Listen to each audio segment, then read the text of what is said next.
Abatuze b'egganda ekiri mu muluka gw'ekyebando mu ggombolola ya Wakiso mu Myuka mu disitulikiti ey'e Wakiso bakkakkanye ku muvubuka gwe bateeberezza okuba omubbi ne bamukuba emiggo egimujje mu budde.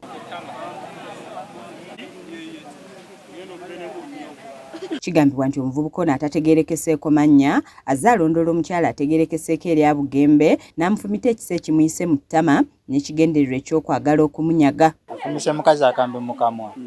N'ayagala okuddula n'omukwala n'omukuba obubbi bususse mu Uganda.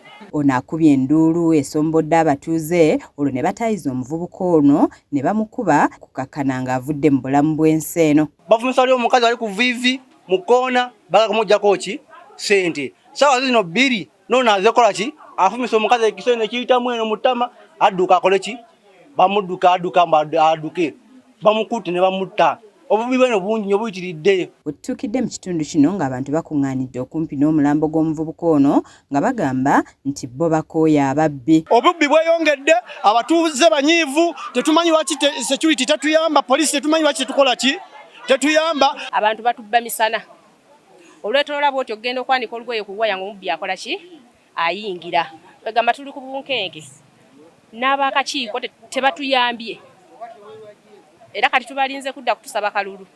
Fenga ffe abantu twebereramu naye nabo tebatukoze eki tebatuyambye. Bagadde okwagala okwokya omulambo guno nga waliwo omwaleese akabiriiti n'akoleeza omuliro olwo ne gutandika okwaka. Omuvubuka Tiddwa abadde ayambadde jaketi enzirugavu ssaako n'engatto ezeefaananyiriza ez'amagye naye nga tategeerekeseeko waavudde nga bino byonna bibaddewo ku ssaawa 2 ez'ekiro nga bibadde okulinaana n'omuzikiti gw'ewa Busuulwa akamu ku bifo obweyambisibwa abazigu okuteegeramu abantu.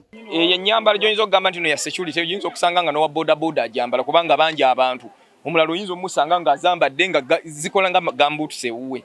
So kakati kizibu kyakumanya nti nno ali mu security oba tali mu security. Naye tugenda kukimanya nga basoko bakoze eki nga bazze. Amyuka ow'ebyokwerinda mu bitundu eby'egganda nga ye Geoffrey Nsubuga agamba nti bafunye okusoomoozebwa olw'ebyokwerinda eby'ekibogwe ekiwadde ababbi omwagaanya okwegirisa awatali abakuba ku mukono. Eky'obubbi bwe kituufu buyitirivu lwakuba nti obubadde obunene bubadde bukendeddemu abasinga obungi tuwe twabakwata nga bagenda mu makooti.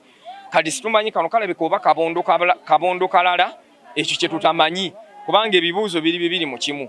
Eyo incidence gye nkugambye esooseewo ebadde ya ssaawa 9 ku 10 oli ababadde balumbye wa mobile money. Kati olemu otyo okufuna network amangu nti nno wali babadde basseewo mu bbi munnaffe ate naawe n'ojja olumbe. Nze Aneti Namatovu ku lwa KSTV agaleero.